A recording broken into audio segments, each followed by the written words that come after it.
Today, I want to go over the story leading up until DLC 4 and the significant things that are going to be happening there.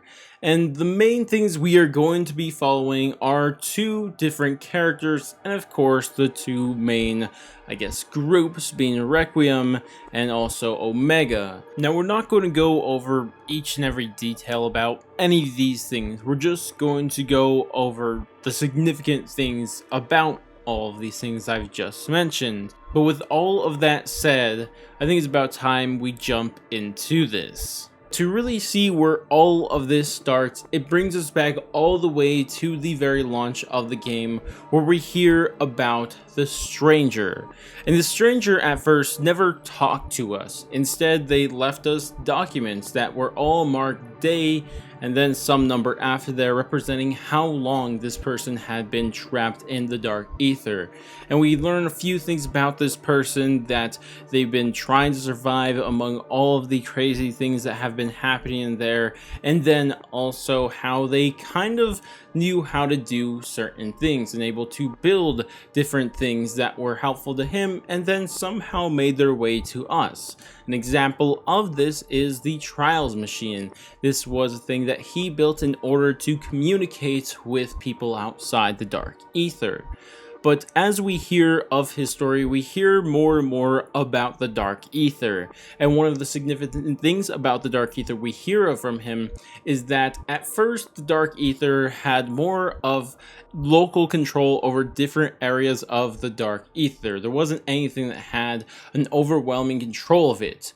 But soon after that, a being that at the time we didn't have a proper name for, but a being started showing up and defeating all of the local leaders of their areas, which were called overlords. And after they defeated all of them and defeated more and more, they would gain even more power and even take the power from the defeated overlords. And with this, and after defeating so many overlords, it became more and more powerful until it took over the entirety, at least, of this very large area of the Dark Aether.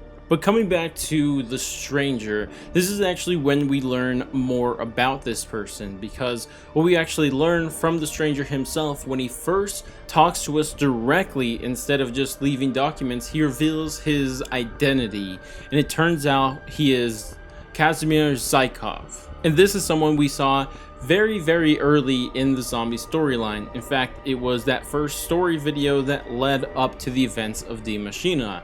And this is when we saw the Soviets closing down the cyclotron all the way back during World War II.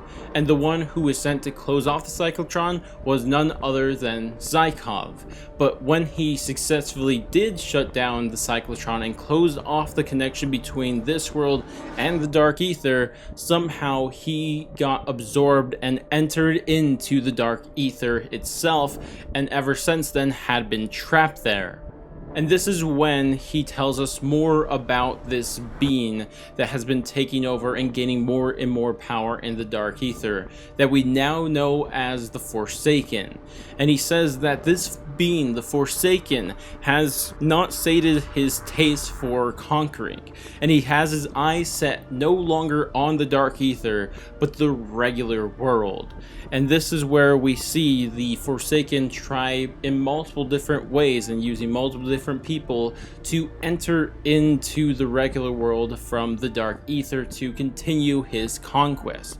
The most obvious example of this is with Valentina. He pretended to be her long lost father, Dr. Vogel, and used that to manipulate her in order to try to help him escape the Dark Aether so he could enter into this universe. Luckily, as you probably all know by now, in the events of Mauritoan, we stopped this from happening, but that doesn't mean he's done trying. Because we learn through intel from the Onslaught map's Echelon that he has been trying to do this with multiple people, even some random NSA agent that was working on Echelon.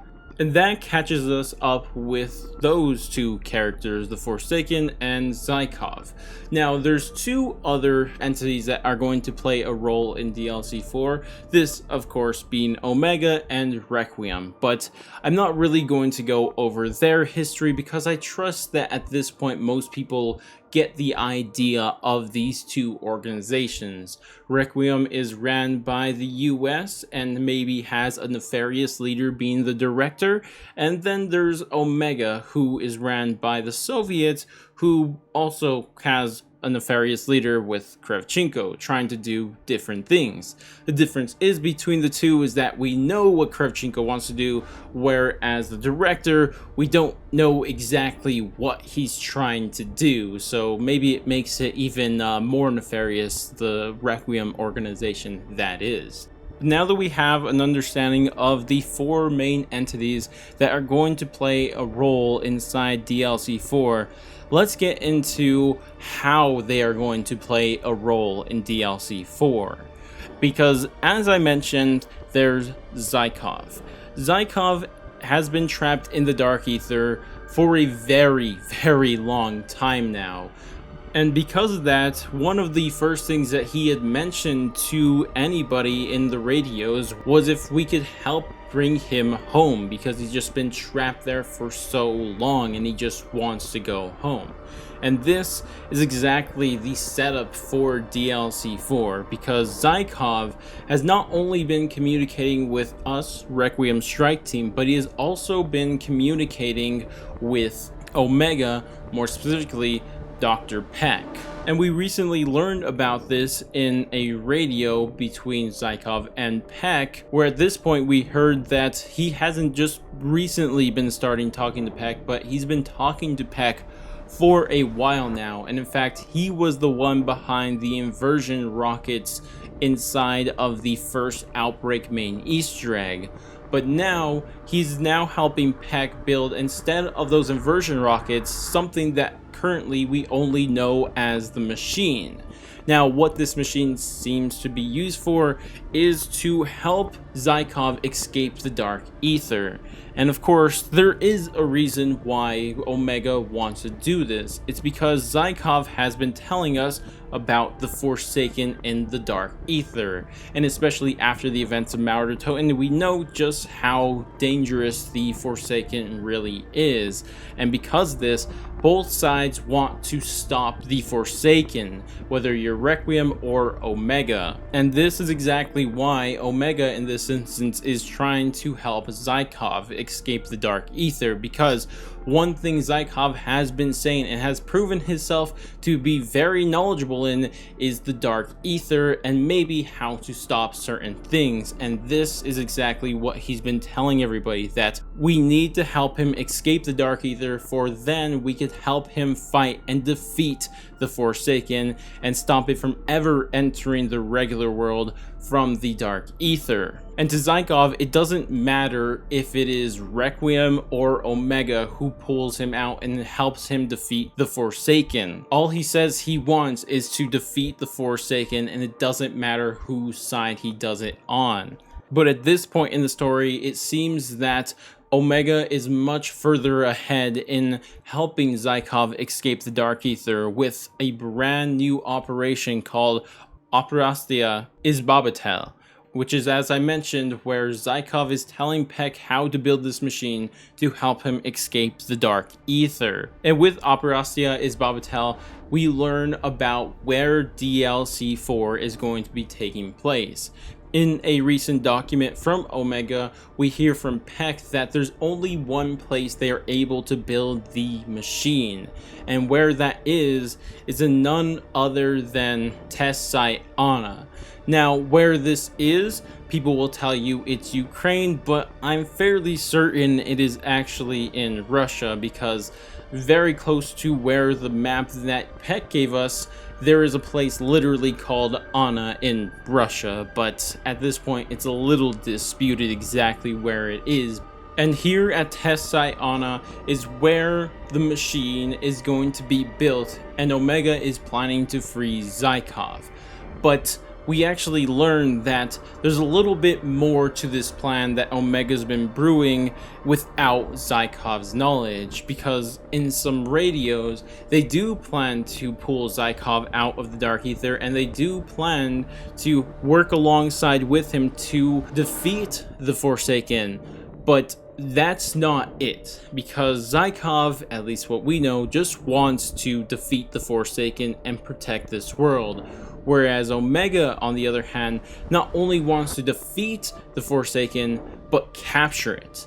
And when they capture it, they plan to use it as some sort of energy source to build some unthinkable type of technology from it. But this doesn't mean Requiem's going to sit on the side and let this all happen, because as we learned from teasers and documents from Requiem, is that they have a plan to subvert the plans of Omega. And what they plan to do is slightly unclear, but it has to be one of two things. One is that we are going to go to test site Anna, and after Omega pulls Zykov out of the Dark Aether, we plan to then steal him and bring him back to Requiem. Or there's the possibility that Requiem also is trying to pull him out with their own technology, which has only been slightly hinted at. But as of currently, it seems like the more likely scenario is that they plan to steal Zykov from Omega. Now, unlike Omega, we don't know exactly what else is the plan after capturing Zykov. We just know that Requiem wants to capture Zykov and probably stop the Forsaken, but besides that, we don't really know. And because of that, it gives that feeling that there really isn't a good guy on either side here. Omega seems to be doing something that seems to be quite reckless in trying to capture the Forsaken, whereas Requiem and its director plans to do something. We don't know exactly what that something is, but we do know that it is called Project Janus. We of course learned this at the end of Maur's ending, and this is probably what we're going to see unfold after Requiem gets their hands on Zykov.